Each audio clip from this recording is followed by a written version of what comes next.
Welcome back. Now, on Saturday, the country bid a final farewell to struggle icon Mama Winnie Madikizela-Mandela. But in the lead up to that final day, a number of memorial services were held in her honor. Leaders from various political parties had a lot to say about the injustices Mama Madikizela-Mandela had suffered and what they said was her lasting legacy. Let's listen back now. It is so disappointing to see how they withheld their words during my mother's lifetime, knowing very well what they would have meant to her. Only they know why they chose to share the truth with the world after she departed. I think their actions are actions of extreme cruelty,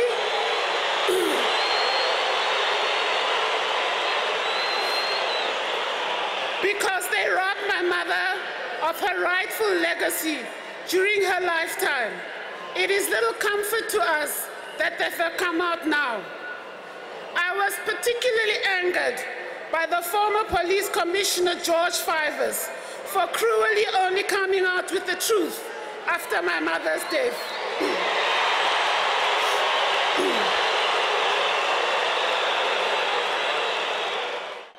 Some of those who sold out to the regime are here.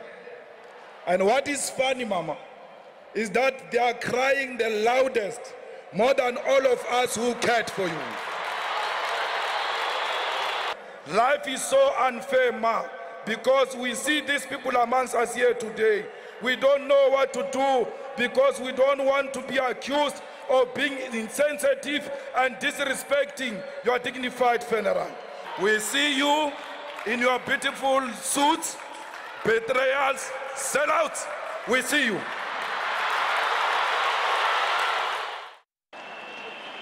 At your 80th birthday, you said you would take me and Julius Malema to Marikana to meet the widows of the departed miners. We could not go because you were not well. You are gone now. I am left to go alone. But I will be guided by your spirit. As you said, and I know that Julius Malema will go with me so that we can go and heal the wounds of the Marikana widows. All right, eNCA's senior researcher, Angelo Fick, joins me now to reflect on the tributes to Mama Winnie Madikizela-Mandela. Mr. Fick, thank you very much for your time. I want to start with Zenani's tribute to her mother. What did you make of what she said, in particular against the former police commissioner, George Fivers? The cruelty, he says, they are displaying now is unimaginable. Those things should have been said whilst she was alive because she would have appreciated that. What did you make of that? Well, it's a daughter's grief and it's a daughter in grief. It's a family in grief, and so one must respect people's statements. What I think is very interesting about this is the way in which it is being taken up in South Africa. That very many people are suddenly in this moment looking and listening to these statements from people like Zenani Mandela, Dlamini, and asking, what is it that they had not paid attention to over the last 25 years, since the end of apartheid, about this woman who was so central to the political landscape? And so, yes, these are the words of grief, but they're being used by South Africans as a reminder to revisit what they believed, what they thought, what they understood, not just about Winnie Madikizela-Mandela, but about the history told about her over the last 25 years.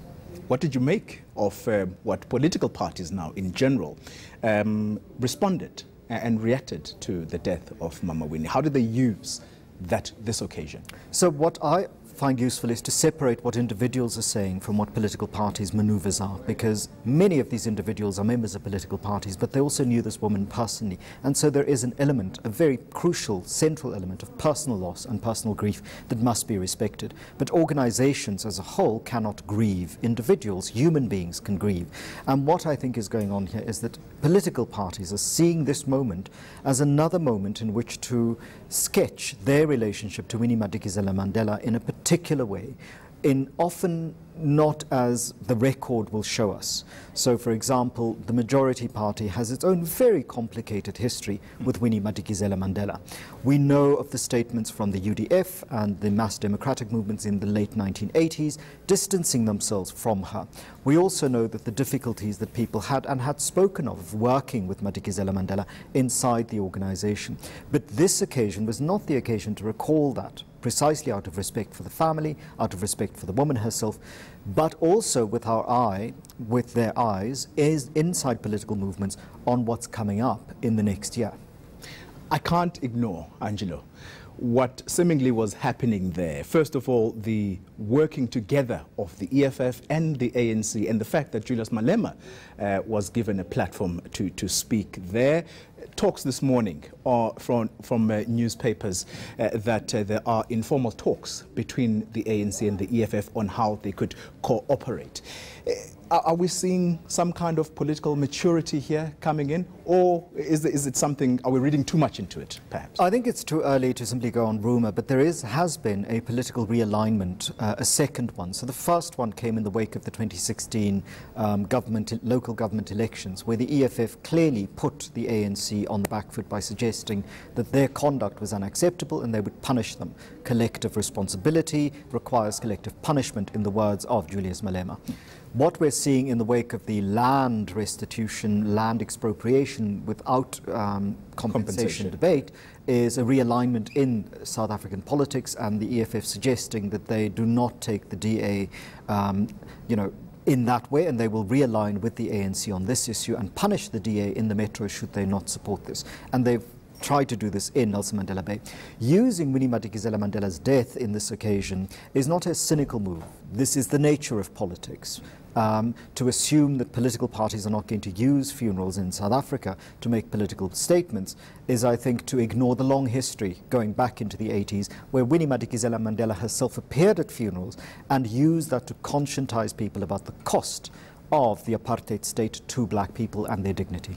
Lastly, you mentioned the DA. What did you make of what I think can only be described as their low-key participation at the memorials? And then to top it all off, Patricia de Lille is now being taken to task by the party for not having disclosed in what capacity she went to the EFF memorial service. Are we likely to see the public taking them to task over that?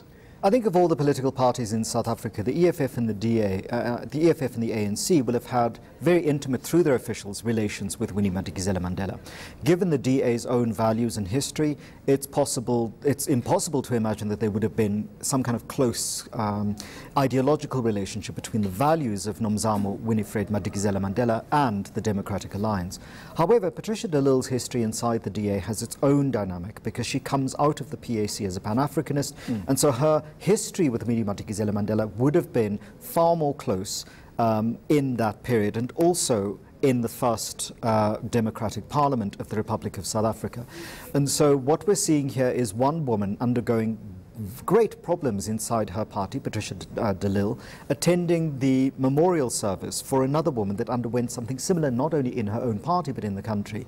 And I think here is a moment for all South Africans to reflect on the ways in which we think about, treat, understand the role of women and power in South African politics, not just as symbols, but as actual women, as actual political actors, and the difficulty that presents us with. And it doesn't surprise me that South African political parties have a difficulty with treating women in particular ways that are respectful, that are honourable until after they're dead, because those political parties and movements come out of a country that has a deep problem with misogyny, with femicide, with its treatment of women and their equality. So it's hardly surprising that both Patricia de Lille and Winnie Mandela should come together in that Brandfort moment, precisely because we live in a country in which women as a class do not have the equality that they should have, despite our symbolic gestures in that direction. Thank you, Angelo, for having come through this morning. That was the eNCA's senior researcher, Angelo Fick. The Politbureau continues after the break.